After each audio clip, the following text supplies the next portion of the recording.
Hello friends, ಎಲ್ಲರಿಗೂ ನಮಸ್ಕಾರ.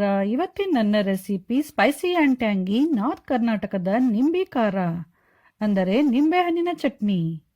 ಈ ನಿಂಬೆ ಖಾರ ಚಪಾತಿ, ಜೋಳದ ರೊಟ್ಟಿ ಮತ್ತು ಬಿಸಿ ಅನ್ನಕ್ಕೆ ತುಪ್ಪ ಹಾಕ್ಕೊಂಡು ಈ ನಿಂಬೆ ಖಾರ ಹಾಕ್ಕೊಂಡು ತಿಂದರೆ ತುಂಬ ಚೆನ್ನಾಗಿರುತ್ತೆ.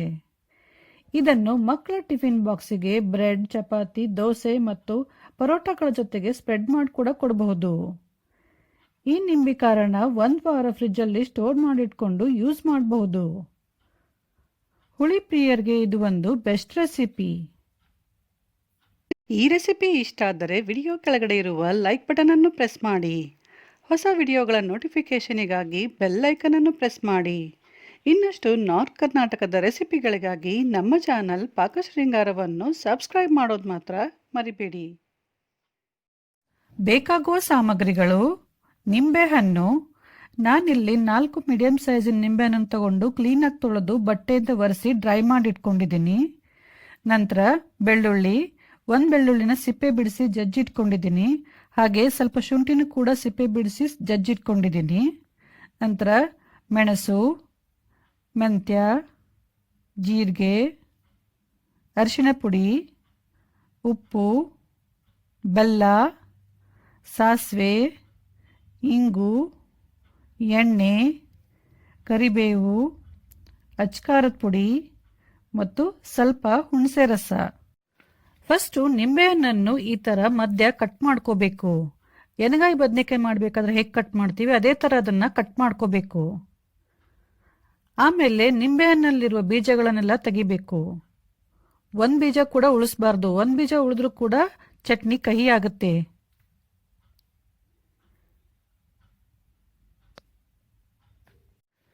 ಎಲ್ಲ ಬೀಜಗಳನ್ನು ಚೆನ್ನಾಗಿ ತೆಗೆದ ನಂತರ ಒಂದು ಕುಕ್ಕರ್ ತಳದಲ್ಲಿ ನೀರು ಹಾಕಿ ಅದರಲ್ಲಿ ಒಂದು ಸ್ಟ್ಯಾಂಡ್ ಇಡಿ. ಆ ಸ್ಟ್ಯಾಂಡ್ ಮೇಲೆ ನಿಂಬೆಹಣ್ಣನ್ನು ಒಂದು ಪಾತ್ರೆಯಲ್ಲಿ ಹಾಕಿಡಿ. ನಿಂಬೆಹಣ್ಣಿಗೆ ನೀರು ಹಾಕಬಾರ್ದು, ಹಾಗೆ ಇಡಬೇಕು. ಲಿಡ್ ಕ್ಲೋಸ್ ಮಾಡಿಬಿಟ್ಟು 3 ರಿಂದ 4 ವಿಷಲ್ ಕೂಗಿಸಿ.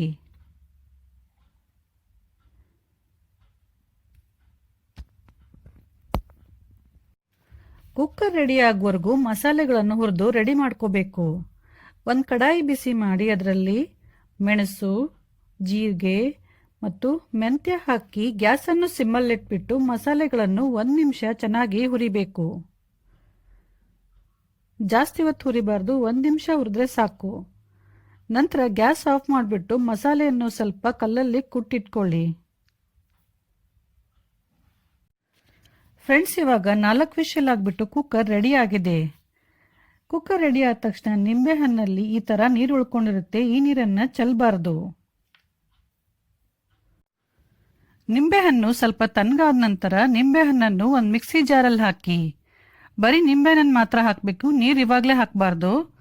ನಂತರ ಜಜ್ಜಿದ ಶುಂಠಿ ಮತ್ತು ಬೆಳ್ಳುಳ್ಳಿ, ಅಚ್ಕಾರದ ಪುಡಿ, ಅರಿಶಿಣ ಪುಡಿ, ಕುಟ್ಟಿದ ಮಸಾಲೆ, ಹುಣಸೆ ರಸ, ಬೆಲ್ಲ ಮತ್ತು ಉಪ್ಪು ಹಾಕಿ ನೈಸಾಗಿ ರುಬ್ಕೊಳ್ಳಿ. ಫಸ್ಟು ಸ್ವಲ್ಪ ಹೊತ್ತು ನೀರು ಹಾಕದೆ ಹಾಗೆ ರುಬ್ಬಿ. ನಂತರ ನೀರು ಹಾಕಿ ಮತ್ತೆ ರುಬ್ಕೊಳ್ಳಿ.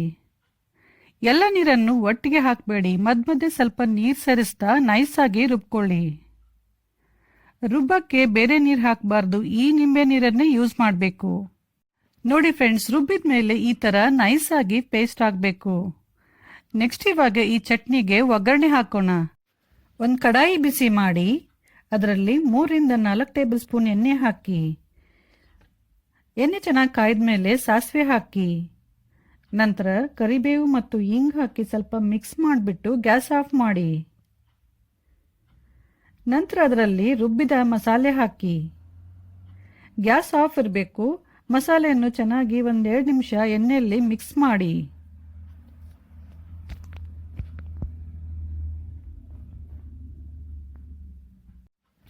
ಸೊ ಫ್ರೆಂಡ್ಸ್, ಈಗ ಸ್ಪೈಸಿ ಆ್ಯಂಡ್ ಟೇಸ್ಟಿ ನಿಂಬೆ ಖಾರ ರೆಡಿಯಾಗಿದೆ. ಇದನ್ನು ಫುಲ್ ತಣ್ಣಗಾದ ನಂತರ ಒಂದು ಏರ್ಟೈಟ್ ಬಾಕ್ಸಲ್ಲಿ ಹಾಕಿ 7 ರಿಂದ 8 ದಿನಗಳವರೆಗೆ ಫ್ರಿಜ್ಜಲ್ಲಿ ಸ್ಟೋರ್ ಮಾಡಿಕೊಂಡು ಯೂಸ್ ಮಾಡಬಹುದು. ಈ ರೆಸಿಪಿ ಇಷ್ಟ ಆದರೆ ಲೈಕ್, ಶೇರ್, ಕಮೆಂಟ್ ಮಾಡಿ. ಹಾಗೂ ನಮ್ಮ ಚಾನಲ್ ಪಾಕಶೃಂಗಾರವನ್ನು ಸಬ್ಸ್ಕ್ರೈಬ್ ಮಾಡೋದು ಮಾತ್ರ ಮರಿಬೇಡಿ. Thank you.